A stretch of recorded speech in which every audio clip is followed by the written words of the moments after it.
The stretch of disturbed crystal in the original location spotted by our scout patrols is now referred to as Site 0 in the crystal plains, now that we have discovered a second disturbance. This didn't look as random as an act of weather might suggest. Wind is generally not strong enough to cause damage to a crystal field, even the lighter matrix crystal. Maybe a rolling wind that is built up, or the kind of weather oddities and severities that occur inside the Great Rift. Otherwise, most damage brought on by weather is generally caused by sky spikes. Sky spikes would be believable, except the patterns of the damage seemed a bit too uniform, not perfect, like you would expect from machines, nor chaotically random, like you would expect from sporadic bursts from the atmosphere. It looked more like it was deliberately done, but in a hurry.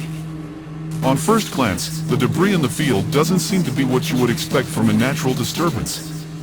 Perhaps there was above-normal sonic activity to go along with the sky spikes. That could suggest the smaller pieces of debris than you would normally find with natural breakage.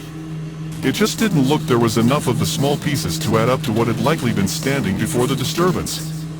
There is no size or amount of crystal that is unusable, so any and all of it is valuable, including the debris that still remained within Site 0.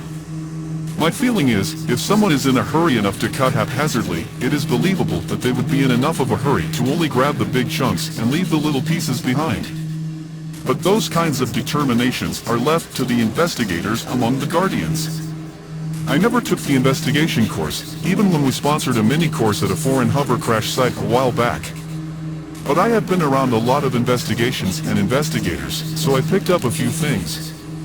But this is just common sense. There simply isn't enough crystal debris to account for what was likely here when it was all intact. We will know much more when we've had a chance to establish evidence gathering and compare the physical characteristics between the two sites. We have sent a jumper with 4 Guardians back to the location of the second disturbance.